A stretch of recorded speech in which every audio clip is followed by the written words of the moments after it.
안녕하세요. 링컨의 막 인터뷰입니다. 오늘은 제가 뭐에 대해서 하나 좀 설명을 드리려고 그러냐면 기업이 과연 어떤 것을 핵심 사업을 잡아야 되고 어떻게 핵심 역량을 집중해야 되냐, 이 선택과 집중이 기업에 있어서도 되게 중요한데 우리가 취업 준비하는 우리도 마찬가지잖아요. 내가 어떤 기업이라든지 어떤 거에 얼마만큼 선택과 집중을 해야 되느냐 이거에 따라서 다른데, 근데 자, 우리가 일단 개인을 먼저 잠깐 생각해 볼게요. 여러분들도 이게 미묘한 차이가 있지만, 예를 들면 어떤 사람은 내가 좀 하고 싶은 직무라든지 회사가 좀 아주 분명한 경우도 있잖아요. 그런 경우는 좀 더 집중을 해서 준비를 하면 좋을 것이고, 근데 내가 아직 그게 분명하지 않을 때는 또 여러 가지 나를 둘러싼 환경에 따라서 좀 달라지거든요. 나의 스펙이 어떻게 되고 어떤 거에 따라서 어느 정도 인더스트리 좀 더 집중하는 게 좋은지, 좀 더 넓게 보는 게 좋은지, 그런 부분이 이제 개인 상황에 따라서 좀 달라지는데,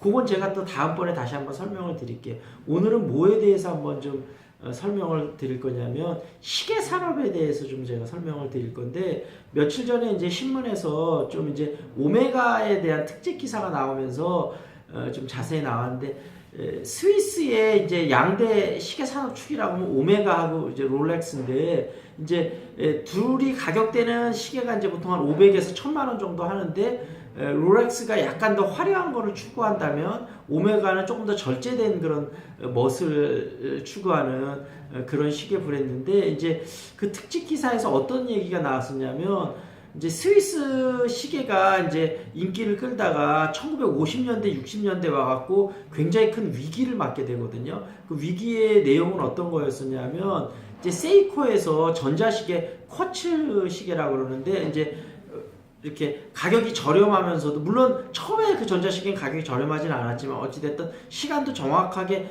잘 맞는 그런 시계가 개발이 되면서 사람들이 굳이 어떤 기계식 시계를 차야 되는 걸 못 찾았었던 거죠. 그러면서 스위스의 그 시계 쪽 업에 종사하던 사람이 9만 명에서 3만 명 정도까지 줄었거든요. 그래서 오메가도 큰 위기를 맞으면서 쿼츠 시계를 집중적으로 개발을 하는데, 문제는 어차피 이 오메가라는 회사가 쿼츠 시계에 대해서 어떤 노하우가 많이 있었던 것도 아니고, 그거를 쫓다 보니까 결국은 본인의 브랜드 정체성까지 흔들려 버린 거예요.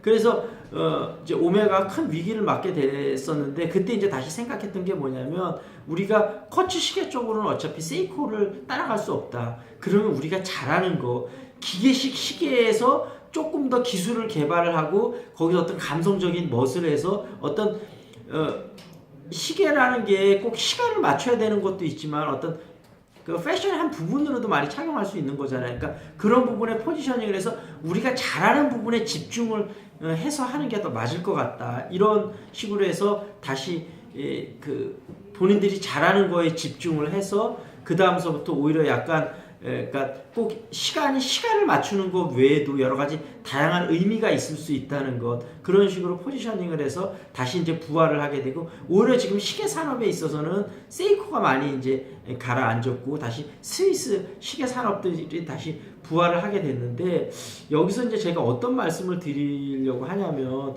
우리가 이제 기업에서 어떤 주력 업종이라든지 그런 걸로 선정을 할 때, 아까 얘기 드렸다시피 이 시계처럼 어떤 그런 감성적인 측면으로 많이 다가갈 수 있는 것 같은 경우는 아까 얘기했다시피 본인이 잘하는 베이직에 좀 더 집중을 해서 그런 성과를 낼 수 있는데, 우리가 또 알다시피 이제 스마트폰이 시작이 되면서 이런 부분도 있잖아요. 그 당시에 그 노키아가 세계 1위였었는데 스마트폰을 처음에 개발을 하고도 자기네들 그 피처폰 시장을 많이 장악될까봐 오히려 스마트폰 시장을 소홀히 하다가 한순간에 훅 갔잖아요. 그러니까 이런 식으로 이 업의 특성상 이 베이식으로 돌아가서 본인들이 잘하는 거에 집중해서 더 좋을 수 있는 사업 분야도 있고 그렇지 않은 사업 분야도 있을 수 있거든요. 그러니까 이거를 바라볼 수 있는 눈이 안목인 거죠. 그러니까 CEO라든지 경영진에서는 과연 우리 산업에 조금 더 베이식으로 돌아가서 집중을 했을 때 이게 되는 사업이냐 안 되는 사업이냐.